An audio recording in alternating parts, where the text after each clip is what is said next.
Buenas tardes a todas y todos. Bienvenidos a otro módulo de qué sabemos sobre el cambio climático en México. Este es el módulo 17 y es un tema muy importante del cual pues todavía existe poquita información, sobre todo en español, como ya comentábamos con nuestra invitada de hoy. Y es debates actuales sobre ingeniería, geoingeniería y cambio climático. Y tenemos el gran gusto de tener aquí a la doctora Silvia Ribeiro, perdón, del grupo ETC. Ella es nacida en Uruguay y es residente en México. Silvia es periodista, investigadora y directora para América Latina de la Organización Internacional Grupo de Acción sobre Erosión, Tecnología y Concentración, Grupo ETC, organización de investigación independiente con sede central en Canadá y estatus consultivo en Naciones Unidas. El Grupo ETC investiga y difunde información sobre las configuraciones corporativas y los impactos de las nuevas tecnologías en las sociedades y el ambiente desde hace más de 40 años. Difunde sus estudios de análisis con organizaciones y movimientos populares, con los que también colabora e interactúa en foros de la sociedad civil y en la ONU. Ribeiro ha participado como delegada del Grupo ETC en numerosas discusiones en diferentes tratados de la ONU sobre cambio climático, ciencia y tecnología, biodiversidad, agricultura y alimentación. Investiga y escribe sobre los impactos de nuevas propuestas tecnológicas como la geoingeniería climática y sobre otros temas como soberanía alimentaria, propiedad intelectual, contextos corporativos. Además de las publicaciones en conjunto con el grupo ETC, sus artículos se publican regularmente en el periódico La Jornada en México y en la agencia de noticias latinoamericana ALAI, entre otras. Ha escrito más de 500 artículos de divulgación y contribuido con capítulos de varios libros, entre los recientes Geoingeniería, El fraude climático, Pluriverso, un diccionario del postdesarrollo, Proceso a los alimentos transgénicos, Handbook on Ecosocialism, y en 2020 publicó el libro Maíz transgénicos y transnacionales, de su autoría. Pues Silvia, muchísimas gracias por estar aquí con nosotros. Es un placer tenerte aquí en este espacio del PINC. Bueno, muchas gracias a ustedes por abrir este espacio y por invitarme. Sé que es un tema que en este momento, además de ser un tema difícil, está muy debatido. Y yo, bueno, les voy a dar una visión que necesariamente es la visión que hemos acumulado desde el grupo ETC, que seguimos el tema de la geoingeniería desde 2007. En realidad comenzamos a escribir un poco antes y en 2007 empezamos a dedicarnos de forma sistemática a participar en diferentes debates, a seguir los estudios que se han ido realizando y también los debates a nivel de Naciones Unidas. Entonces, si me permiten, voy a compartir mi presentación.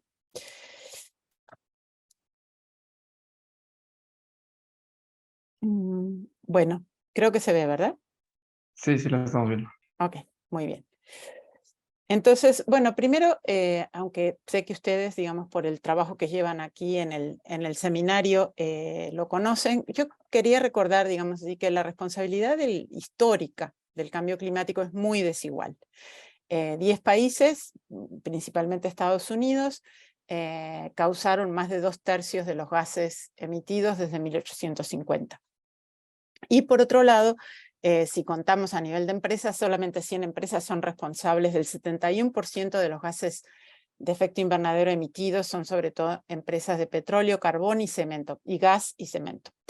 La mayor parte de los gases de efecto invernadero que están en la atmósfera fue emitida después de 1970, cuando ya se conocía, digamos, los efectos que podía tener. Y las negociaciones internacionales de cambio climático, bueno, a esta altura conocen muy bien cuáles son las causas del cambio climático, que la principal tiene que ver con el ser formas de producción y de consumo muy dependientes y basadas en combustibles fósiles. Pero de todas maneras, aunque se conocen las causas, se acuerdan medidas muy limitadas y no obedecen, digamos, al imperativo que significa el agravamiento del cambio climático, que son reducciones reales a los gases de efecto invernadero, sobre todo por parte de los mayores emisores, porque muchísimos países en el mundo, o sea, de hecho, la gran mayoría, no solo no provocaron el cambio climático, sino que además son de los que más lo sufren. Y en lugar de eso, lo que proponen son, por un lado, compensaciones en lugar de reducciones reales, en forma de bonos de mercado, etcétera, otras, y propuestas tecnológicas, algunas que son necesarias, pero otras que son muy riesgosas, y de la que vamos a hablar hoy en particular, que es la geoingeniería. Entonces, la geoingeniería, según, digamos, esta es no hay una definición acordada global. La geoingeniería climática, porque a veces se confunde con otras formas de geoingeniería, nosotros les llamamos a la alteración intencional, tecnológica y a gran escala de los ecosistemas de la Tierra, con la meta de contrarrestar algunos síntomas del cambio climático, sobre todo el exceso de gases de efecto invernadero y la suba de temperatura. En realidad, para decirlo, digamos así, en forma abreviada, es como propuestas tecnológicas, arreglos tecnológicos para el caos climático.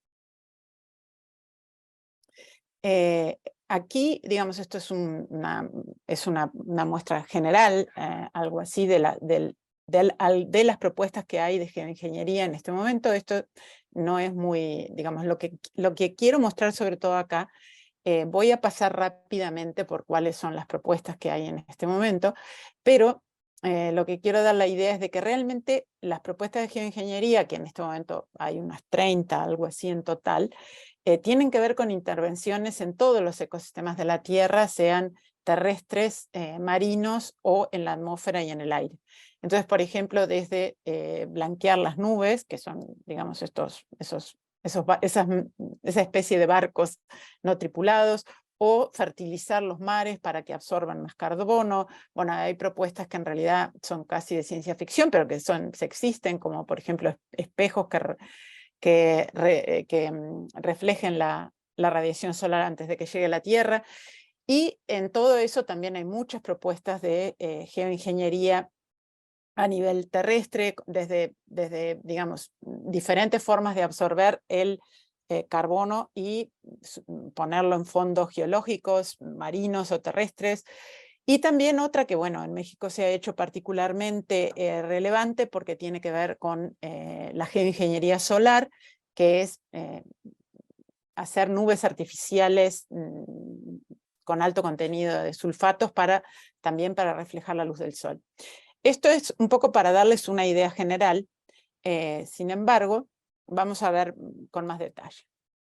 Entonces, una manera, digamos, de ver la geoingeniería es que se la ha categorizado por el tipo de tecnología, por lo que se propone, que a nosotros no nos parece la mejor categorización, pero se ha hecho muy generalizada, que tiene que ver, por un lado, con las tecnologías que proponen la remoción de dióxido de carbono cuando ya se ha emitido desde la atmósfera.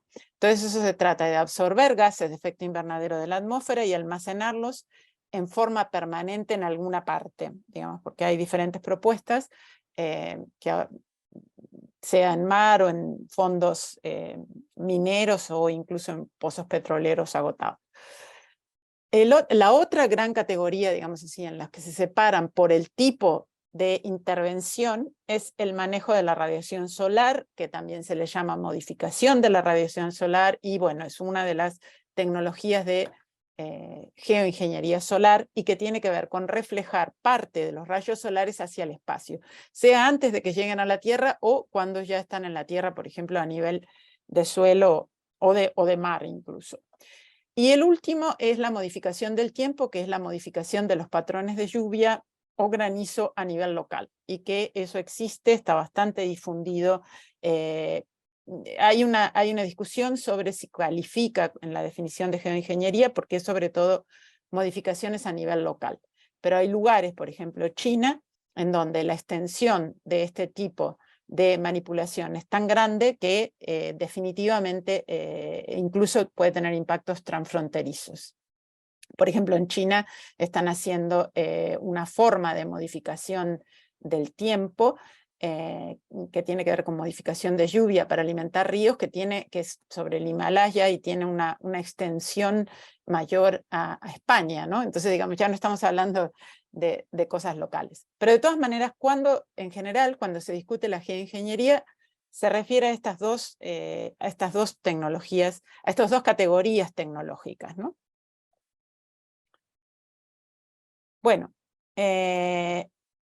Una cosa que comparten todas las tecnologías de geoingeniería es que nunca se dirigen a las causas del cambio climático. No existe ninguna propuesta de geoingeniería de ninguna de las categorías que se dirige a las causas, sino que solamente son formas de tratar los síntomas. Y en ese sentido, lo que sucede es que el cambio climático, al conservar las causas, se sigue manifestando, se sigue creando de diferentes maneras, y eso además crea mercados cautivos, porque las tecnologías no se pueden dejar de usar. Es importante recalcar y conocer que ninguna de las propuestas de geoingeniería ha probado así eficazmente y comprobado ser viable ni económica ni ambientalmente, y tampoco ser eficaz para el cambio climático. O sea, hay algunas propuestas que hace incluso décadas que se usan, pero que se han hecho a una escala que no se sabe realmente si tienen algún efecto o tendrían algún efecto sobre el cambio climático. La mayoría son tecnologías teóricas, muchas basadas en especulaciones, en modelado, no en realidades, y no hay ninguna que esté desarrollada a una escala que podría afectar el cambio climático. Entonces, bueno, para ver un poco rápidamente, los actores y los financiadores de esta tecnología, la gran mayoría de la investigación y de proyectos piloto de desarrollo de tecnologías de geoingeniería es privada, sea a través de empresas o a través de proyectos o fundaciones. La mayoría de la financiación viene de los que podríamos llamar supermillonarios, lo que en inglés se llaman los billonarios, o sea, los que tienen más de 1.000 millones, y de sus fundaciones, y entre los que se conoce, digamos, que tienen financiación de geoingeniería, por ejemplo, está Bill Gates, está Elon Musk, Jeff Bezos, que es el fundador de Amazon, y otros billonarios. También los fundadores de Facebook. No sé si Mark Zuckerberg, pero Moscovitz, claramente con su nombre, y hay otros que están provenientes de Silicon Valley. Cuando digo no sé, por ejemplo, si está Mark Zuckerberg en esta situación, no es, digamos, es sencillamente porque son formas de financiación sumamente opacas, e incluso en muchos casos solamente se conocen porque se conoce una fundación o una institución que está financiando, y que hay que, digamos, hacer investigación para saber que vienen de Silicon Valley. O sea, mucha de la financiación privada está asociada a estos, digamos, a los dueños de las titanes tecnológicas. Y tiene mucho que ver también con la mentalidad de la geoingeniería. Esa frase que pongo ahí, moverse rápido y romper cosas, es una frase de Zuckerberg, y justamente en que él decía, bueno, para avanzar hay que moverse rápido y romper cosas, porque si no, no se avanza. Y entonces la geoingeniería comparte un poco esta filosofía, en el sentido de que de lo que plantea es, sea cual sea la situación en que estamos, habrá una solución tecnológica futura, porque ahora no existe, que evitará tener que ver y cambiar las causas del cambio climático, ¿no? Y en eso puede haber, digamos, problemas, impactos, etcétera, pero bueno, es parte de lo que es necesario para la introducción de nuevas tecnologías. Otro actor fundamental y otro financiador en este momento importante son las mayores empresas petroleras privadas. No me consta que las públicas, las pocas empresas públicas estén en este tipo de técnica. Bueno, aunque Pemex sí tiene algunos proyectos, perdón, pero son de captura y almacenamiento de carbón. Bueno, en general, también hay empresas de automóviles, mineras y otras con altas emisiones de gases de efecto invernadero. La mayoría han entrado en esto en los últimos 5 años, o sea, es algo bastante reciente. La mayoría en financiamiento de geoingeniería relacionada al secuestro de carbono, pero también, sobre todo a nivel de la financiación de los millonarios y de muchas de las petroleras más grandes, también en otras tecnologías de geoingeniería y en geoingeniería solar. Bueno, otros dentro de estos actores, quiero decir, bueno, ya un poco en general, se los dije, la financiación de la investigación, no solamente cuando hay un proyecto, por ejemplo, empresarial, se sabe qué empresas están detrás, pero la financiación de la investigación es muy opaca porque la mayoría es privada y no necesariamente se da a conocer. Hay un centro, que es el Fondo FICER, que está administrado por David Keith de Harvard. David Keith y Ken Caldeira son dos de las figuras más conocidas de investigadores que promueven la geoingeniería y que han estado trabajando en esto por mucho tiempo. Y ellos recibieron un fondo de Bill Gates que administran a través de algo que se llama el fondo FISER y que crean una serie de investigadores, ay, ¿por qué no me deja ir a donde quiero? Disculpen por estar tocando. Bueno, les decía que David Keith de Harvard y Ken Caldeira crearon algo que después, bueno, sobre todo un periodista de la revista Science llama una GeoClick, que es algo así como la camarilla de referencia de los científicos que trabajan en geoingeniería promoviendo la geoingeniería. A nivel de regiones, la mayor parte de la investigación y la financiación es en y desde Estados Unidos, y a eso le sigue el Reino Unido, China, Rusia, otros países europeos. Fundamentalmente, o sea, más del 90%, 95% son propuestas, investigaciones e intereses de lo que se llama el norte global, que no es solamente los países del norte, sino, digamos, las élites del norte, y también de algunos países del sur. Entonces son fondos privados y de millonarios que financian, por ejemplo, iniciativas como una que en este momento se llama la DeGRIS Initiative, en este momento creo que se llama DeGRIS Modeling Fund, que con lo que intentan también enrolar equipos de investigación sobre geoingeniería en países del sur para parecer como, para dar una imagen diferente de que no toda la propuesta de geoingeniería viene del norte. Y Estados Unidos en particular en los últimos años ha dedicado fuertes cantidades de financiamiento público, no privado, a la investigación y experimentación con todos los tipos de geoingeniería. La Academia de Ciencias y Medicina de Estados Unidos ha elaborado varios informes de geoingeniería marina, solar y de carbono.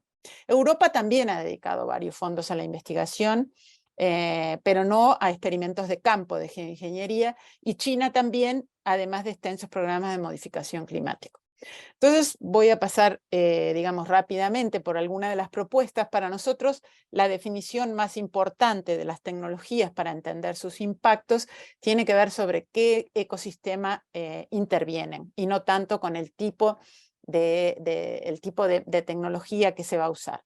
Entonces, en tecnologías de ecosistemas terrestres tenemos, digamos, la que está más difundida, que es la captura y almacenamiento y a veces uso de carbono, la bioenergía con captura y almacenamiento de carbono, también las grandes plantaciones para absorción de carbono, la tecnología de captura directa de aire, que son grandes ventiladores que sacan o sea, que filtran el aire con químicos para extraer el dióxido de carbono, la alcalinización, que es, o la meteorización aumentada, le llaman, que es en realidad dispersar grandes cantidades de minerales, de rocas generalmente, pero pueden ser también, por ejemplo, de desechos mineros, bueno, lo que le llaman biocarbón.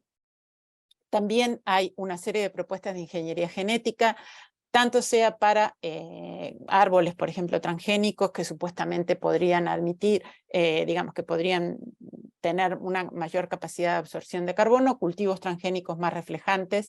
Bueno, y una de las propuestas que a mí me parecen realmente descabelladas, que es la tala de bosques boreales, porque la tala de bosques boreales, la teoría, o sea, no estoy diciendo que esto sea así, es sacar los bosques boreales, porque entonces el terreno que queda estaría cubierto de nieve y la nieve refleja el sol más que el bosque.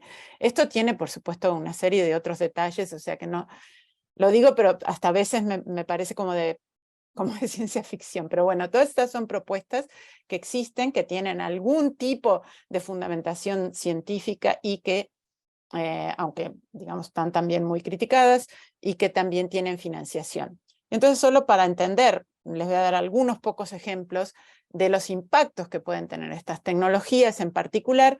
Por ejemplo, la remoción de carbono con captura y almacenamiento de carbono es una tecnología de la industria petrolera que existe desde hace más de 50 años y que entonces se llamaba recuperación mejorada de petróleo, Enhanced Oil Recovery.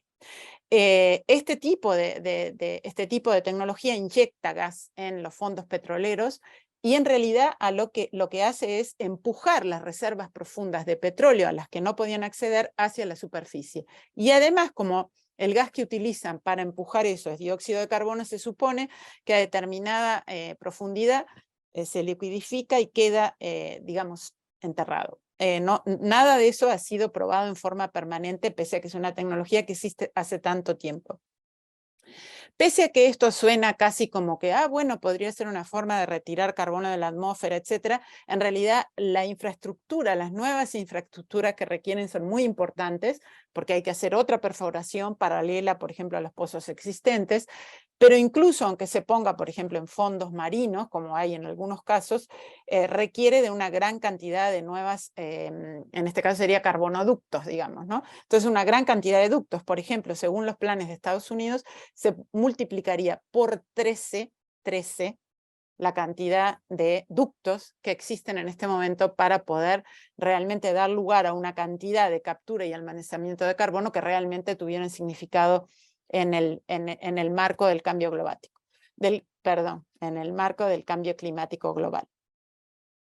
Otro ejemplo son los proyectos de captura directa de aire, que les mencionaba antes, pero que para hacer funcionar estos ventiladores que filtran, tienen una demanda enorme energética y además también de agua, y además ocupan terreno, digamos, ¿no? Entonces, cuando uno hace todo el cálculo, y esto pasa con muchas de las tecnologías de geoingeniería, cuando uno hace la estimación del gasto energético del ciclo de vida completo, da que emiten más gases de efecto invernadero que si no se hubiera hecho. Y esto, por ejemplo, es una de las cosas que está pendiente con la captura directa de aire, porque las únicas formas de que eso no sucediera, y no está claro incluso que no sea así de todas maneras, es que usaran, por ejemplo, energía nuclear o energía renovable, pero eso sería disputar la energía renovable que se está pensando para muchas otras cosas, para reemplazar muchos otros usos. Entonces, como usar una tecnología que en realidad no resuelve, sino que agrega problemas. Bueno, son algunos ejemplos, y la industria de combustibles fósiles considera que las técnicas de CCS, o sea, de captura y almacenamiento de carbono, las BECS, DACS, etcétera, son esenciales para asegurar el futuro de la extracción continuada de gas y petróleo y para extraer, digamos, el carbono, en realidad para extraer los fondos fósiles que hasta ahora no eran accesibles. Y por eso les llamamos echar gasolina al incendio, porque en realidad esto que se presenta como una solución, lo que hace es, en muchos casos, aumentar el problema. Bueno, en el caso de la bioenergía con CCS, es también la plantación que después se convierte en bioenergía y vuelve a tener el mismo problema de la cantidad de plantaciones que habría que hacer o sea, que es una disputa de tierra, de agua, de nutrientes, etcétera, de suelos. Esto ha sido reconocido por varios centros de Naciones Unidas, que y que además el ciclo completo de vida de la producción de bioenergía aumenta los gases de efecto invernadero. Esta tecnología, igual que las que nombré antes, también tiene efecto de desplazamiento e impactos sobre tierras, que en general son tierras campesinas, territorios indígenas y áreas de biodiversidad, porque son los que están menos ocupados o los que ven, o sea, no pueden atravesar un ducto por una ciudad, digamos. Entonces, por todo ese tipo de cosas, o las plantaciones van sobre estos territorios, y por eso tiene un impacto fuerte en la biodiversidad. Compiten, por tanto, con las fuentes de subsistencia, con la producción alimentaria, y las plantaciones a gran escala ya se ha mostrado que causan aumento de precios al competir con la producción de energía. Bueno, esto significa, digamos así, que una es la imagen que tenemos en general, lo que dice la industria de qué se lograría con esto, y otro es lo que realmente todas las pérdidas de dióxido de carbono, de gastos de energía, de menor secuestro natural, etcétera, que suceden en el trayecto, ¿no? Entonces es importante, en cada una de estas tecnologías se podrían hacer comparaciones similares, sobre todo desplegadas a escala. Otras de las técnicas de geoingeniería son las que proponen intervenir ecosistemas marinos, y ahí pongo varios: la fertilización oceánica, las megaplantaciones de algas, ahora de nuevo la alcalinización, que es, digamos, esparcir polvo de rocas a nivel marino, cambiar la surgencia oceánica artificial. Son técnicas complicadas, no me voy a poner a explicarlas en este momento. Otras tienen que ver con el blanqueamiento de nubes, o desparramar una especie, le llaman como si fuera arena, pero en realidad son esferas de silicio en glaciares y zonas costeras. Todas las técnicas tienen impactos, todas ellas, cada una por el lugar en donde está planteada. Me refiero a impactos ambientales, también tienen otros tipos de impactos sobre tierra, etc. Quiero nombrar solamente una, que es una de las más conocidas, que es la fertilización oceánica, sobre la que se han hecho más estudios y quizás es la única que está tan regulada. Y entonces hay varias organizaciones que se han ido trasladando incluso de un lugar a otro, estas que nombro acá, y han ido cambiando de nombre a la técnica para poder seguir. Por ejemplo, en una reserva en Canadá, se llama Haida Salmon Restoration Corporation, y lo que decían es de que al fertilizar el océano, esta foto es real, la foto que hay ahí corresponde a Planctos, a la empresa Planctos, cuando estaba trabajando en Galápagos, y este tipo de fertilización tiene, digamos, muchos impactos, pero además dicen que al aumentar la cantidad de plancton de forma súbita, porque esto es lo que pretenden hacer con la fertilización, aumenta más el secuestro de dióxido de carbono, pero en realidad no es secuestro, lo absorbe, pero no lo secuestra, se vuelve a emitir. Esto es una de las cosas, por ejemplo, que hay un estudio que hace el Convenio de Diversidad Biológica, que es el primero que debate este tema por los impactos sobre la biodiversidad marina, y muestra que no funciona en realidad para absorber carbono en forma permanente, pero sí tiene impactos muy graves, como por ejemplo la disrupción de la red alimentaria, además de que produce hipoxia en capas intermedias del océano, empeora la acidificación, en fin. Y se desarrolló además para explotar comercialmente. Finalmente llegamos a las técnicas que son para intervenir la atmósfera, que es la geoingeniería, lo que le llamamos la geoingeniería solar, que es la reflexión solar. Y en esto hay también varias propuestas. La más estudiada y la más conocida es la inyección de aerosoles en la estratosfera, que es como imitar nubes volcánicas para reflejar el sol. Pero también hay otras que tienen que ver con adelgazar, las nubes cirrus en particular, de nuevo el abrillantamiento, el blanqueamiento de nubes marinas para reflejar más el sol, las esferas de silicio en glaciares, espejos en el espacio y otras. Bueno, de estas, un poco para entender, porque además estos son los experimentos que hace poco se intentaron hacer en México. Bueno, están relacionados, no eran estos exactamente. Lo que se intenta con la inyección de sulfatos en la estratosfera está inspirado en la erupción del volcán Pinatubo en Filipinas, que es la erupción, es una de las más grandes, pero sobre todo es la más densa del siglo pasado, y que se estima que baja la temperatura global en 0.5 grados durante aproximadamente de 1 a 2 años, porque la nube permanece, digamos, ¿no? Entonces, inspirados en esto, hay toda una serie de propuestas que ya existían, algunas anteriores a los 90, pero sobre todo a partir de los años 2000, empiezan a haber propuestas de usar esto en forma intencional. Y su principal promotor actual es David Kitt, el que les nombraba, de Harvard. Primero estaba en Calgary y ahora en Harvard, que son los que promueven el manejo de la radiación solar a nivel global, y tienen un experimento que posiblemente es el más conocido a nivel global, que se llama SCOPEX, que es un experimento de perturbación atmosférica, en fin, que lo plantean como experimento científico. Se trata de llevar, digamos, dióxido de sulfuro en general o otras formulaciones a la estratosfera, y en la estratosfera eso puede ser a través de globos, o pues también hay propuestas de hacerlo a través de aviones, y eso en la estratosfera crear o montar sobre construcciones nubosas que ya existen, crear capas, digamos así, de sulfuros. Esta es la tecnología, como decía, bueno, no solamente es una de las que tienen mayores impactos, es una también de las más estudiadas, y esta es la que se propone desde Harvard. Entonces, ¿cuáles son los impactos de la geoingeniería solar? Yo en este momento acá no les puse una cantidad de fuentes, esto está, como les digo, bastante estudiado a nivel científico. Incluso hay un proyecto internacional que se llama GeoMIP, que es una comparación donde participan científicos de 21 países que hacen una comparación de los modelos. Toda la geoingeniería solar está a nivel de modelo, no hay nada real. Entonces todo es, digamos, una teoría, una hipótesis, algo que quizás pasaría. Pero aún así, en los modelos lo que muestra es que habría si se cambia realmente, si se pone estas capas para rechazar la luz del sol, baja la temperatura. Y al bajar la temperatura, habría una disrupción de los patrones del tiempo, de lluvia y de viento, y que sobre todo, por ejemplo, en Asia y en África podría afectar las fuentes de alimento y de agua de 2.000 millones de personas. Pero en realidad afectaría a todos los trópicos, no solamente. También el uso de sulfatos tiene una influencia nociva sobre la capa de ozono. Y además, este tipo de tecnología, para que se mantenga realmente, para que tuviera algún efecto sobre el cambio climático y la temperatura, no puede ser por 1 año, 2 años, sino que tendría que prolongarse por décadas a siglos.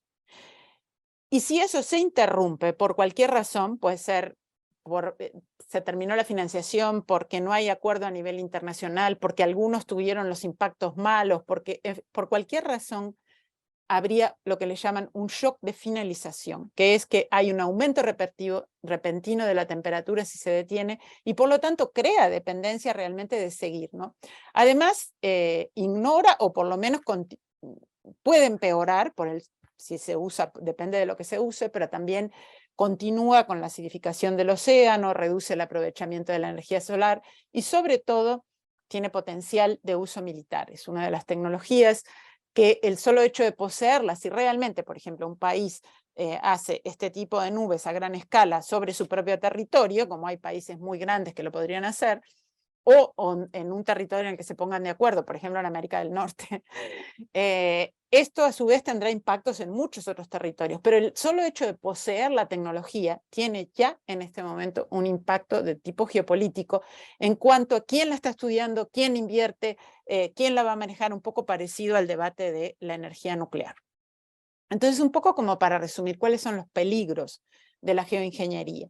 Primero, quizás uno de los, así en general, ahora estoy hablando de todas las formas de geoingeniería, es que se usan sobre todo como una excusa para no reducir emisiones, lo cual es muy grave porque son tecnologías que ni siquiera existen, ni están desarrolladas, incluso las que se podría decir que existen porque hay una planta, 2 plantas, 3 plantas, o incluso en el caso de captura y almacenamiento de carbono, que hay 30 plantas. Me río porque se necesitan 10.000 plantas para tener un mínimo impacto. Entonces, por eso mi sonrisa.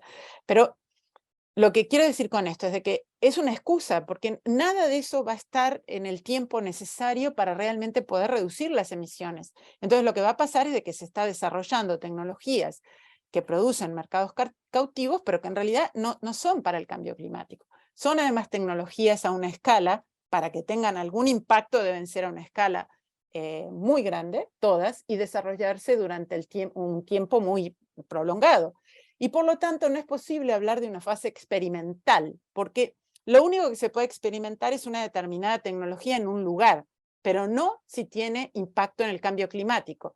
Para saber si tiene o no impacto en el cambio climático, hay que dejar pasar, para eliminar lo que le llaman el ruido, digamos, climático, que ustedes como son expertos seguramente lo conocen mucho mejor, para eliminar, digamos, las variaciones climáticas, tanto las del cambio climático como las que ya existen dentro del ecosistema del clima, tendría que hacerse en un territorio de tal extensión y por tanto tiempo que no existe la posibilidad de retirarlo, por un lado, y además que ya se hizo, digamos, ¿no? Entonces crea situaciones de hecho.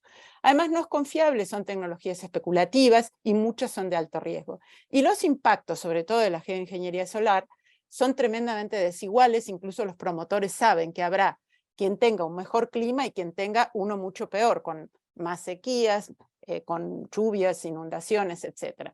Todo esto además desvía, bueno, como nombré antes, el ciclo de vida completa.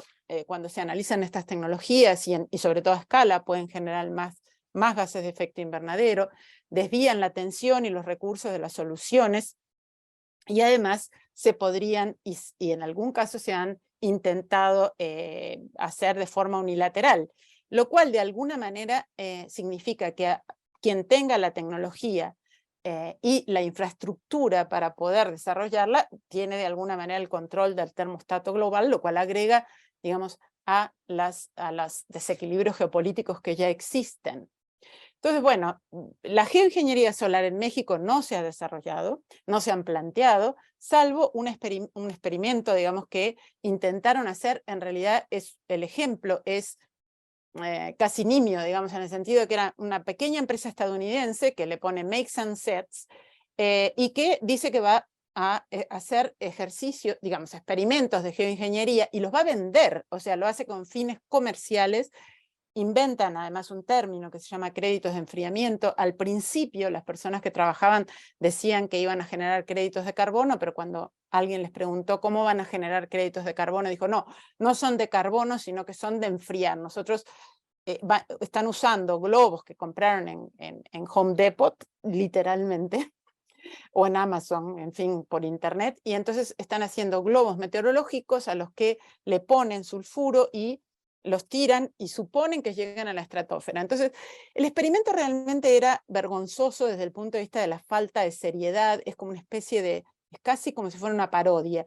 Sin embargo, lo que es importante entender es de que esta empresa en 2 meses juntan $750.000 de gente que les paga, de inversores que invierten en ellos y que ven que esto es una posibilidad de tipo comercial.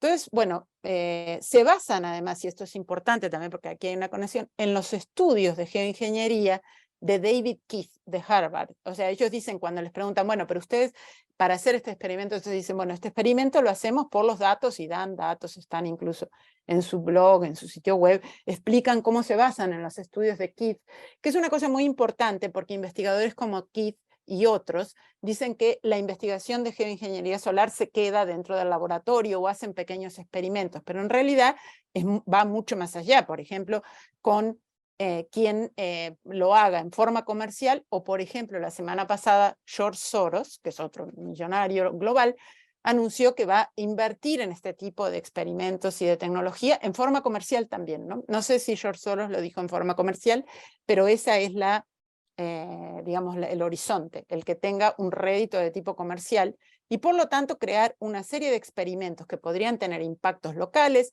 si son muchos impactos globales, pero que además son los que no hay absolutamente ningún control. Entonces, digamos, ¿cuál es la referencia que hay a nivel global? La geoingeniería está bajo lo que le llaman una moratoria en Naciones Unidas. Esto es sobre todo en el Convenio de Diversidad Biológica, que en el 2008 tomó una decisión, primero, de hacer una moratoria sobre la fertilización oceánica, y en el 2010 llamó una moratoria sobre todas las técnicas de geoingeniería, aunque exceptúa a la captura y almacenamiento de carbono derivada de combustibles fósiles, no de otras fuentes. Entonces la decisión, que es la decisión de Central 3, fue nuevamente reafirmada en el 2012 y en el 2016 y actualmente sigue pendiente porque no se han cumplido las condiciones. Para conocer cuáles fueron las decisiones, en qué momento se tomaron, etc. Entonces estas son decisiones que se tomaron por consenso de todas las partes del Convenio de Diversidad Biológica, que son 196 países. De hecho, son muy pocos los países que no son miembros, pero lamentablemente, o también por eso pudieron tomar la decisión, Estados Unidos no es miembro. Por eso Estados Unidos está haciendo todo tipo de desarrollos, experimentos y todo, porque no tiene ninguna referencia a nivel de Naciones Unidas que le sea válida, digamos, ¿no? Entonces, bueno, este es el texto de la moratoria. No me voy a parar a leerlo, solo les quiero decir que tiene una cantidad enorme de componentes, porque habla de la falta de base científica, de la falta de que se pruebe que esto realmente es necesario, de que haya una gobernanza global, mundial, transparente y eficaz, que se respete el principio de precaución, que se hayan hecho consultas, que se hayan visto los riesgos conexos a nivel de los impactos sociales, económicos y culturales, que es uno de los puntos fundamentales del CBD, en fin.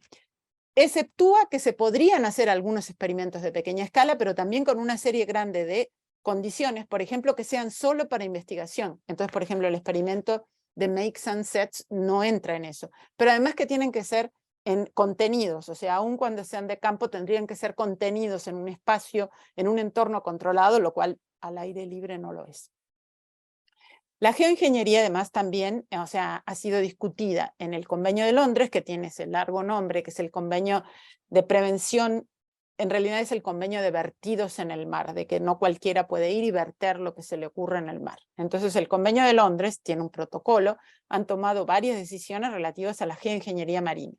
Y Además, llaman a una precaución grande sobre fertilización oceánica y lo incluyen en un anexo en donde prácticamente queda prohibido porque solo es permitido para investigación científica legítima y el convenio lo define muy claramente a qué se refiere. En este momento están analizando 7 técnicas más, están considerando para ver si las van a poner bajo el mismo anexo. Hay otra serie de organismos de la ONU que están discutiendo también el tema, incluso el convenio de cambio climático, pero de una manera muy paradójica porque lo está discutiendo en el marco de nuevos mercados de carbono. Entonces está considerando varias tecnologías, por ejemplo, de geoingeniería marina, en fin, que es una contradicción con otros, en fin. La pregunta clave aquí es si se puede o no gobernar en forma democrática y justa esta tecnología. Entonces, el año pasado, a partir hay un grupo de algo así como 60 científicos que hacen una revisión muy minuciosa de las condiciones de la geoingeniería solar, la gobernanza de la geoingeniería solar, y básicamente llegan a la conclusión de que no es posible la gobernanza de la geoingeniería solar en la situación actual que hay en el planeta, y por lo tanto proponen hacer un acuerdo internacional de no uso de la geoingeniería solar, considerando que no es posible su gobernanza justa y democrática. Y plantean varias medidas, que no sean financiadas públicamente, que no se permitan los experimentos de campo, que no se otorguen patentes si hay solicitudes, que si otros terceros las despliegan, no se permita a nivel nacional, y sobre todo que se evite y no se dé el apoyo a que las instituciones internacionales lo puedan hacer. En realidad, la conclusión fundamental de esta iniciativa, además de que falta, digamos, mucho, son tecnologías especulativas, etcétera, es que el sistema actual de gobernanza global no es apto para desarrollar este tipo de acuerdos, porque en realidad habría que, por ejemplo, con la geoingeniería solar que se quiso experimentar en México, habría que hacer un acuerdo que durara más de un siglo y que además estuviera permanente todo el tiempo, que estuviera financiado, que hubiera organismos de fiscalización y que participaran todos los países del mundo, porque si esto se hace a nivel global, los impactos van a estar en otra parte.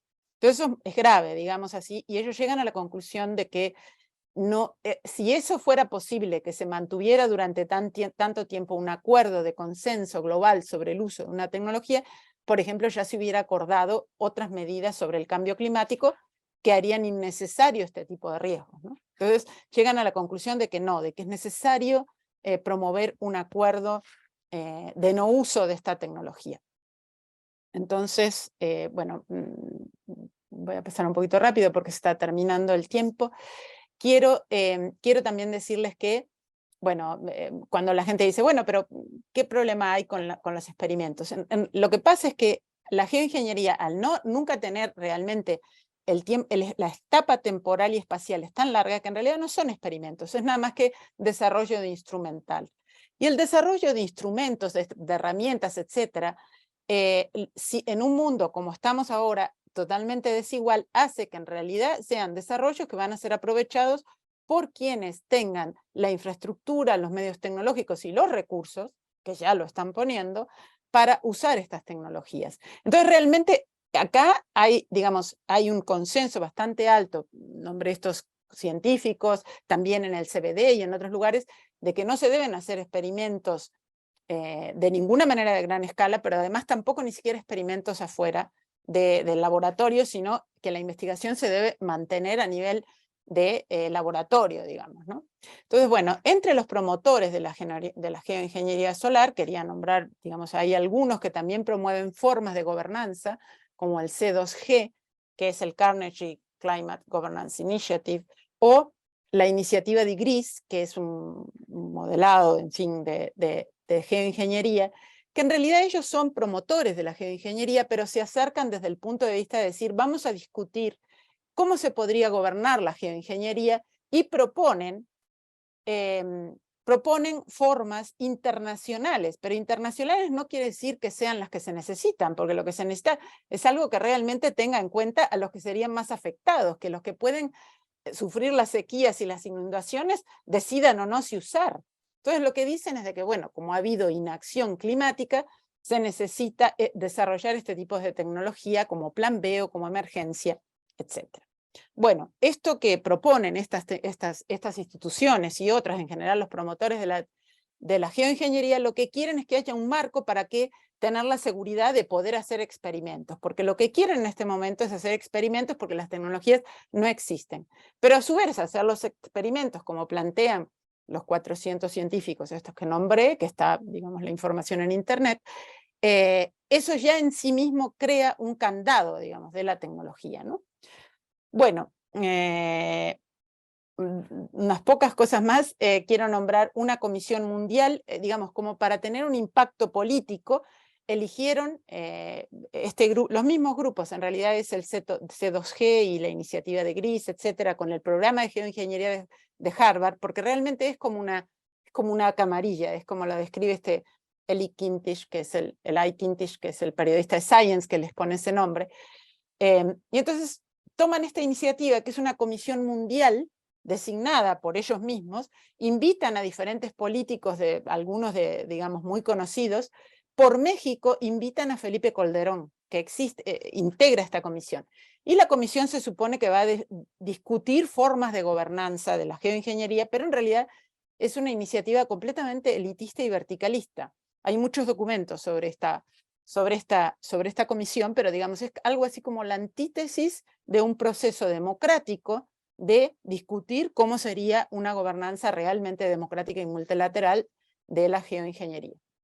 Entonces la geoingeniería en realidad lo que hace, y quizás es uno de los impactos más directos, más allá de los impactos directos de la tecnología, es que malgasta el tiempo que tenemos para enfrentar el cambio climático y perpetúa la crisis, incluso porque aumenta los gases en muchas de las tecnologías, y sobre todo perpetúa la injusticia, o sea, la injusticia en el acceso a los fondos climáticos, la injusticia de quién investiga qué, quién decide qué investigar, la injusticia en cuanto a no tomar en cuenta, por ejemplo, que si todos estos arreglos tecnológicos para realmente ser efectivos exigen inversiones masivas de inversión y desarrollo, ¿por qué invertir en estas tecnologías en lugar de muchas otras y una diversidad de tecnologías, desde renovables a otras, que pueden tener realmente un impacto a nivel local, que pueden ser manejadas por muchos países, que son fáciles, que existen, que no tienen la misma cantidad de riesgo? Entonces, digamos, cuando ellos plantean una situación riesgo-riesgo, no toman en cuenta esto, que es decir, que es el gran desvío que significa el tener una opción tecnológica financiada por millonarios y que parece que sería el milagro que podría sacarnos de la emergencia climática, cuando lo único real que existe, que son una gran cantidad de diferentes alternativas, descentralizadas, etcétera, eso es lo que hay que apoyar y realmente generalizar. Entonces acá les dejo algunas fuentes de información. Este que está en inglés, que lo puse ahí, sobre los mitos de la geoingeniería solar, salió esta semana, es parte de este grupo científico, el Solar Geoengineering Non-Use Agreement. Bueno, este otro, que es un libro de geoingeniería, que es un libro que elaboramos en el grupo ETC, junto con la Fundación Heinrich Böll y Biofuel Watch, y es un libro que sale en el 2018, pero que les va a dar una visión general. Es un libro que está disponible gratuitamente y que es una introducción, la historia de la tecnología, las tecnologías, una serie de documentos, digamos así, de referencias científicas, las propuestas de gobernanza y otros. Entonces, bueno, eso, digamos, es una visión desde la sociedad civil, claro, porque nosotros somos organizaciones no académicas, sino de la sociedad civil, pero creo que les puede ser útil en cuanto al panorama general. Nosotros también hacemos un mapa de proyectos de geoingeniería, que lo pueden ver, es un mapa interactivo de proyectos tanto de investigación como de proyectos que se están realizando, de las diferentes, los invito a verlo. Y bueno, estas son algunas páginas que creo que les pueden interesar, por ejemplo, el monitor de geoingeniería, porque hay una serie de artículos de investigación. Por ejemplo, uno de los últimos es una evaluación de 100 años de captura y almacenamiento de carbono en Estados Unidos. Eso puede ser muy útil también en el contexto de México, entender quién fue, qué pasó, qué resultado tuvo, etc. Y bueno, les agradezco mucho la oportunidad de compartir estas ideas con ustedes. Pues muchas gracias, Silvia. El doctor Estrada tuvo que retirar, pero yo me voy a quedar para darle cierre al seminario. Y ya hay algunas preguntas por aquí y también a las personas ponen en el Zoom. Si tienen preguntas, pues pueden ponerlas en el chat o si no, levantan la mano y les damos acceso al micrófono, ¿no? En ese sentido, aquí hay una pregunta del doctor Clemente, que considerando la incertidumbre asociada al clima y los mecanismos de respuesta del sistema climático, ¿la geoingeniería climática debe pensarse como la última opción para combatir el cambio climático o crees que no? Y yo agregaría otra pregunta respecto a si sabes si existen estudios o hay información sobre impactos a la salud que se podrían tener por alguno de los distintos ya tecnologías que has mencionado. Bueno, yo, digamos, en lo personal, por todo, digamos, el desarrollo lógico que les mostraba, digamos, de lo que es la tecnología, nosotros pensamos que, en particular, la geoingeniería solar no se debe considerar en ninguna opción, porque es claramente un tipo de tecnología que solamente la van a poder manejar los que tengan el poder y la infraestructura, etcétera. Entonces, no hay formas de gobernanza democrática y justa. Entonces, el desarrollo de la tecnología es para esos actores y en lugar de ir a realmente resolver el tema del cambio climático, lo va a empeorar y va a empeorar otros aspectos. Porque además, digamos, además del acceso desigual, como dije antes, ninguna de las tecnologías de geoingeniería van a las causas del cambio climático. O sea, las emisiones de gases siguen, aun cuando se ponga una pantalla solar, vamos a decir, las emisiones siguen y eso incluso va a crear un escenario distinto, digamos, del que tenemos y quizás más complejo y aumenta la acidificación del mar, en fin, hay una serie de cosas. Realmente yo creo que no es una tecnología para considerar ni siquiera como última opción. Lo que hay que considerar son las tecnologías, no las tecnologías, las políticas para no llegar a la última opción. Porque está claro cuáles son o sea, tanto las causas como las vías posibles. Por ejemplo, la semana pasada salió un libro de un investigador de Estados Unidos, Mark Jacobson, en donde hace toda una demostración de cómo las energías renovables pueden ser una opción. Yo aún no lo leo, pero como esto hay muchas otras opciones, no digo que haya una sola, ¿no? Y sobre los impactos a la salud hay pocos estudios, pero hay algunos estudios sí, tanto sobre la salud como sobre la biodiversidad. Eso aparte de que las tecnologías en particular, por ejemplo, la de captura y almacenamiento de carbono sí tiene impactos particulares sobre la salud. Y ya han habido accidentes de ductos en Estados Unidos que han hecho que han acabado 300 personas en el hospital porque el dióxido de carbono transportado es un material altamente tóxico. Entonces, digo, hay estudios, sí. Tendría que buscar las referencias para compartirlas contigo. Vale, gracias Silvia. Bueno, te hago un par de preguntas más. Bueno, en el mismo sentido también el doctor Clemente pregunta que qué tipo de intereses habrán sucedido en la negociación del Acuerdo de París, ya que la geoingeniería es una de las opciones de descarbonización económica de este acuerdo, ¿no? Y por otro lado, tú bien, bueno, ya lo has dicho a lo largo de la charla, pero bueno, en Facebook preguntan que en todo caso, ¿cuál sería la opción más eficiente o la menos contaminante de todas las opciones que has mencionado? Tú ya has dicho que no, pero bueno, no sé qué podrías decir. Ya. No, sobre el tema bueno, en general en el convenio de cambio climático es uno de los lugares en donde las empresas más contaminantes, sobre todo las de combustibles fósiles, participan en forma masiva. O sea, son miles de delegados de las empresas que van a través de delegaciones, que van directamente en las negociaciones, etc. En el Acuerdo de París, sin embargo, no está considerada la geoingeniería. No está, no existe como consideración. Lo que hay es que se dice que tiene que haber, o sea, el artículo trampa del Acuerdo de París dice que tiene que haber un balance entre la emisión y digamos, y el secuestro. Eso no quiere decir que se tenga que usar geoingeniería. Lo que pasa es que los que promueven la geoingeniería lo han interpretado de esa manera, que es la manera fácil. El mensaje principal del Acuerdo de París es que se debe reducir las emisiones de gases de efecto invernadero, sobre todo a partir de la limitación de los combustibles fósiles. Entonces, ese es el mensaje principal del Acuerdo de París.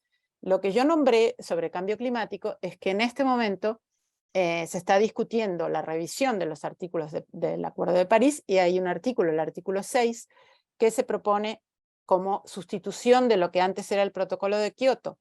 en esa discusión se está hablando de que se podría considerar, por ejemplo, la fertilización oceánica o los megacultivos de algas y otros como formas de absorber carbono.